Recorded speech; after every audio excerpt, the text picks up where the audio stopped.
So there's been some talk, some teasers, some rumors, a new graphic, Warhammer Old World, the return of Warhammer Fantasy by Games Workshop. And I really don't know what to think about this from the perspective of someone that enjoys Warhammer 40K, someone that enjoys the narrative of the old world. I'm a big fan of Warhammer Fantasy Roleplay.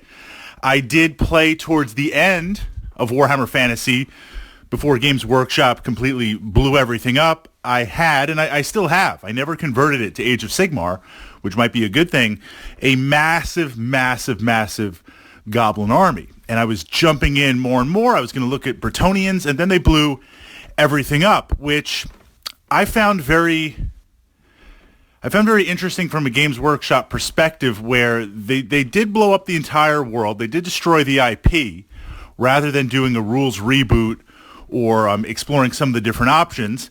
But they did transition very well at the time, I have to say that. Transition where you could use your miniatures in this new Age of Sigmar realm. And now, of course, Age of Sigmar is its own standing universe. The company line by Games Workshop, and I've been kind of hunting around for the numbers to see this. They say, and I have no reason to disbelieve, they say that Age of Sigmar, Warhammer Age of Sigmar, is the most popular and biggest fantasy war game right now, and that it even exceeds Warhammer 40K. I'm a little skeptical about that. I mean, maybe they're looking at units differently, or kits, or just sales movement. You know, if it's looking at number of units moved, there's a lot of 40K stuff on the secondary market. There's a lot of 40K players that already have a lot of everything, myself included. So as our collections expand, which they do, it's really just adding units here and there and updating stuff. Age of Sigmar, and the kits look amazing for it, was a complete reboot on there. So if you wanted to jump in, you had to jump in and essentially rebuy everything. So now the old world is coming back, and they're selling it like you have Warhammer 40K, which you can play, and most of us do.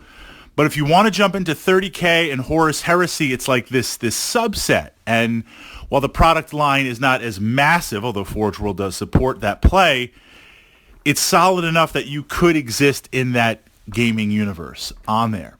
So if we see the return of Warhammer Fantasy, what exactly does that mean on there? How does that relate? Is it just kind of a streamlining of the rules, or kind of taking the best of the rules on there and continuing to play it?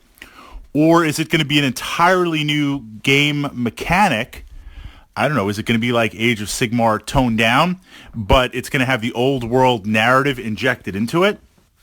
And what I wondered about the most was certainly over many, many years, Warhammer Fantasy, even the small amount that I played.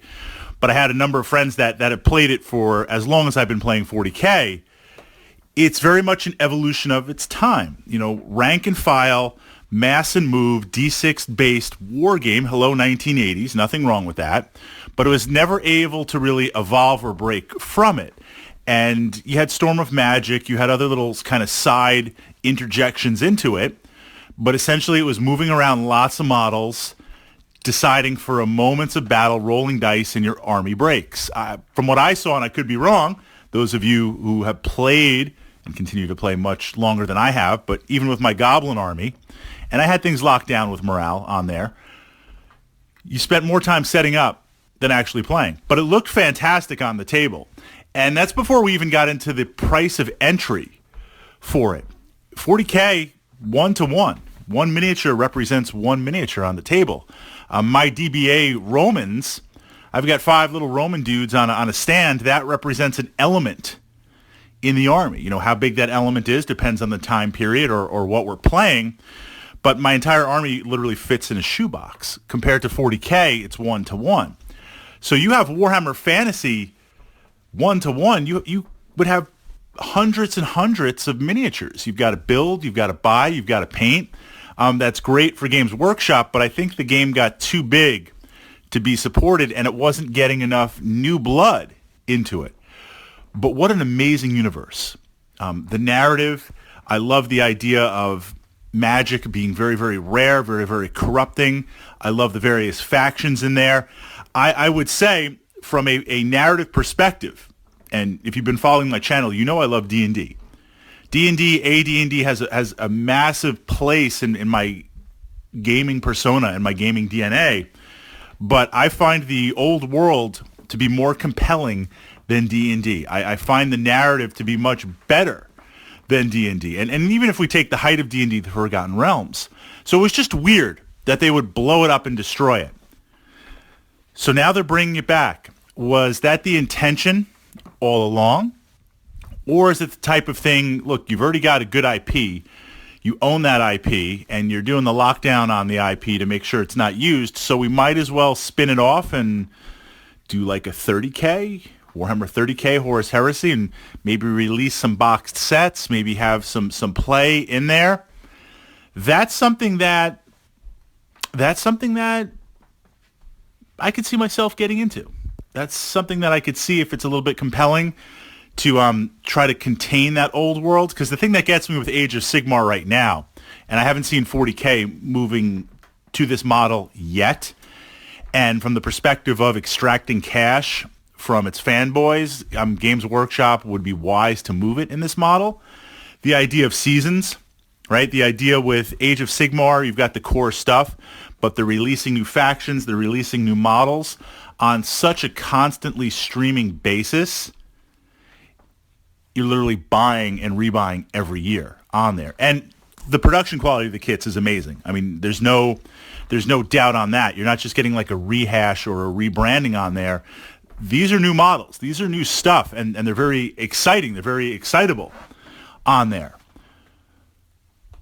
The return of the old world. Interesting. And if you're a Warhammer Fantasy player, how do you feel about that? I mean, they blew up the whole world, basically gave you a giant middle finger, said you could use your models in Age of Sigmar, but they don't play like you're used to playing, but at least they allowed you to do that. And now it's like, guess what, guys? All those armies that you sold and you traded off, and you love the old world, and it's been a part of your life, and you've been playing it for, 10, 15, 20, 30 years, we're back.